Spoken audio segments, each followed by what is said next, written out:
Hi, everyone.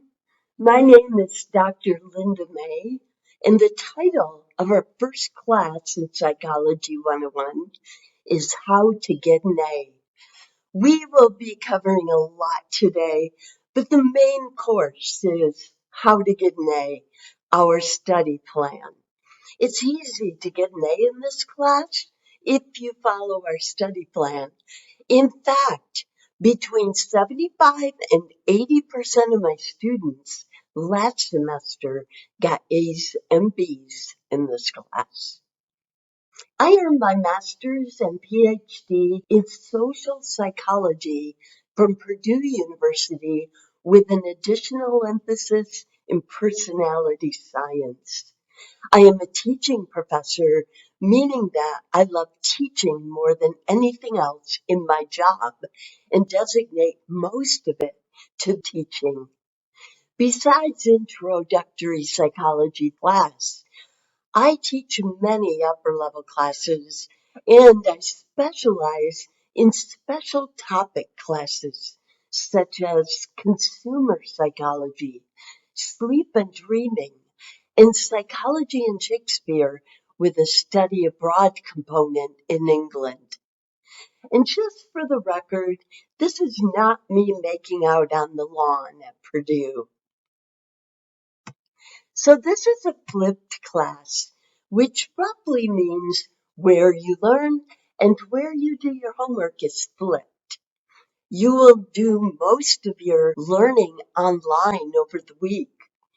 Then in class, you will practice what you learned, see demos, and get some mini lectures that go beyond your online teaching. Even though we only meet for one class a week, other things are assigned during the week, like your online learning parts, during which you will earn online learning points, and quizzes. So be sure to print and post that one-page timeline at a glance under the syllabus tab, that sheet, to avoid any surprises or confusions and to see things coming up well in advance. A week for this class is considered to begin on our class day and to continue through the night before our next class. Now, you have already done your prep module tasks to prepare for this first class today.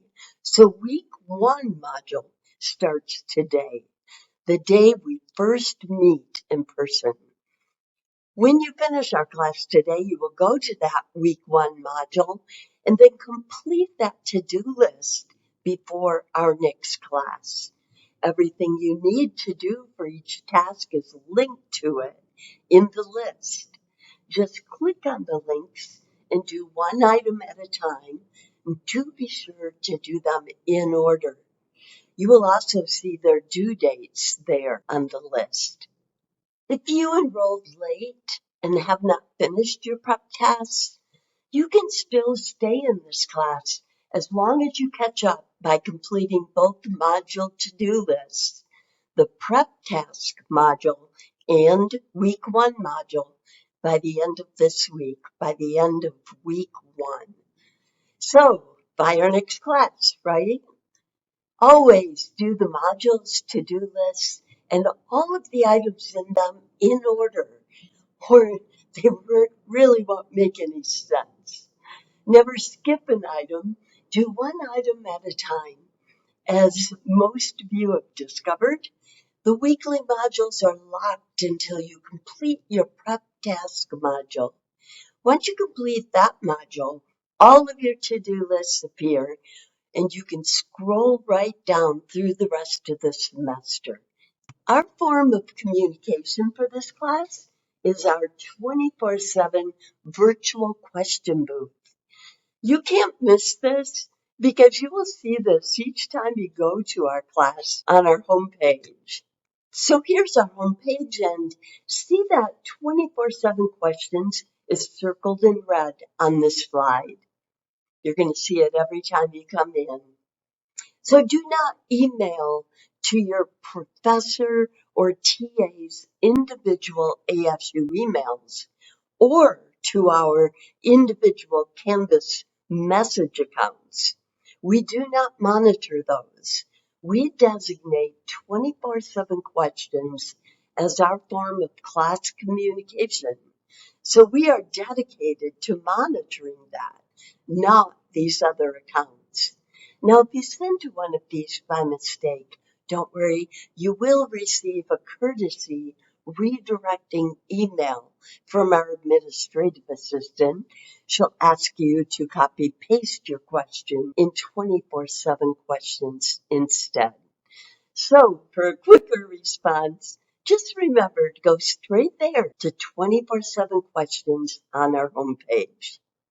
Now, questions are answered within 12 business hours, and I'm proud to say, usually much sooner than that.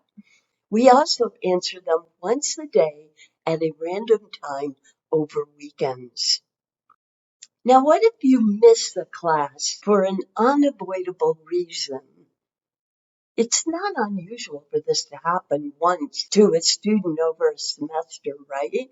Hopefully it doesn't, but it can. With half of our proctored quiz questions coming from the class, it is so important to come and fill out your note outlines. So what can you do if you can't make it for an unavoidable reason? Know that your professor and TAs do not even have class notes. So if you miss a class, it is your responsibility to get notes from another student in this class. Now, for this reason, you will now be given 2 minutes to exchange contact information with 5 or 6 other students around you. Just exchange phones, then enter 101 your name and number into their contacts. Move quickly, though, so that you can hopefully exchange with 6 other students in these 2 minutes. By the way, if you missed the first class and are watching this recording, it is your responsibility to collect this info from 5 or 6 students on your own time. I'm pausing the tape now. Okay, now everyone, now that you have this contact information, never ask another student for notes unless you first read the document titled Best Practices for Asking a Student for Notes, posted under the Syllabus Navigation tab in our class website. How to find it? This is our homepage, and these are the navigation tabs here on the left. See my cursor moving there? Okay.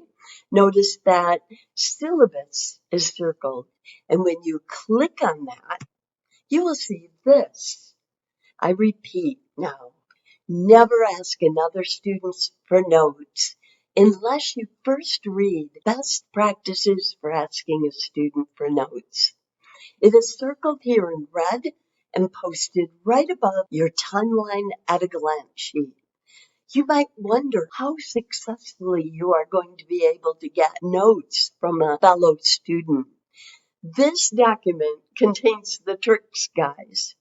If you don't follow these best practices, it is unlikely to work. If you do, it creates great karma for you and the other student. And if you are a student who shares your notes with someone, you can rest easy knowing you build credit and that they will likely reciprocate if you have an emergency.